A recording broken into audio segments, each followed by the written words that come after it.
17 days now into the Israel-Hamas war, Israeli forces have tightened offensive against Hezbollah from the Lebanon border.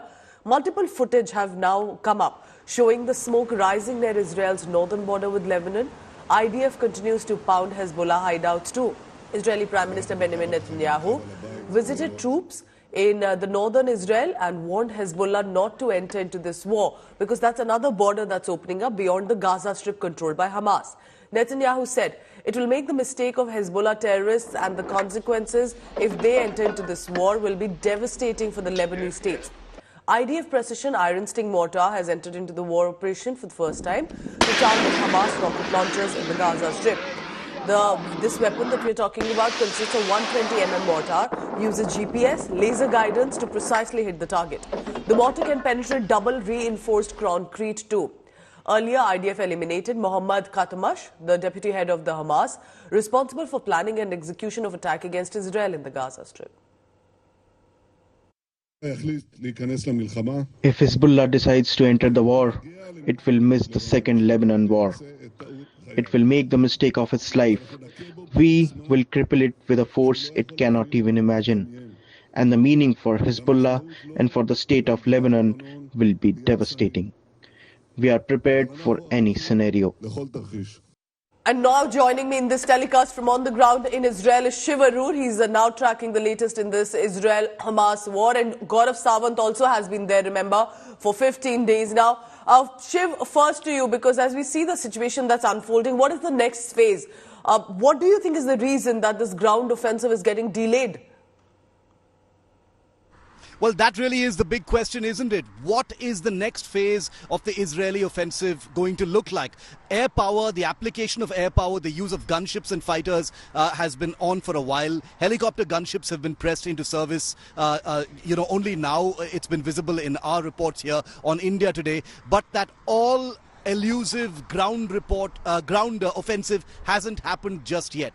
When is that going to happen appears to be perhaps the most valuable question that people are asking here in Israel, because everything is loaded in favor of that ground offensive. However, things are slightly complicated as a result of the hostage situation. But if we've just visited, we're in southern Israel right now, and we've just visited the front from Sderot to Kibbutz Be'eri and other parts near the Gaza Strip. And I can tell you that the deployment of the Israeli Defense Forces is huge. It's never been this big before.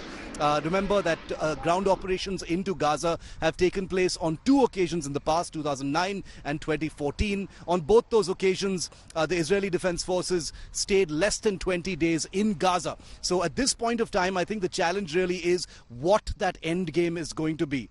Is it the complete destruction of Hamas? Is all of Hamas, even inside Gaza at this point of time? This and many other questions, are, I imagine, continuing to complicate just when that ground operation will begin. All right, so that, of course, is clearly imminent, at least as it appears. Gaurav, Shiv, stay on with me, because I want to go across to Gaurav. Gaurav, I cannot stop thinking about the hostages, the women, children, the elderly. What are we looking at? What is the situation to ensure that at least these hostages are brought back? The Israeli Defense Forces say that the rescue of hostages remains top priority, and several interlocutors, including the United States, the United Kingdom, other friendly nations, are constantly in touch with Hamas, of course, through interlocutors like Qatar and other countries that have a considerable influence over the Hamas. So Israel wants to negotiate from a position of strength and not from a position of weakness. And that is why the airstrikes, the missile strikes, the rocket strikes, and the use of Apache air-to-ground helicopters, the attack helicopters, their use is actually intensifying on day 17 of this conflict. So effort of Israel is to ensure that its hostages are repatriated and as quickly and as safely as possible, but not on a bent knee.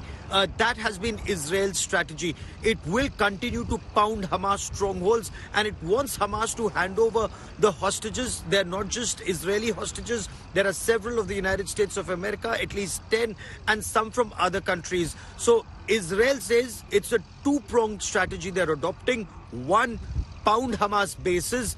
ensure that they no longer pose a potent threat to the Israeli people, either as a terrorist organization or even as a political entity in the Gaza Strip.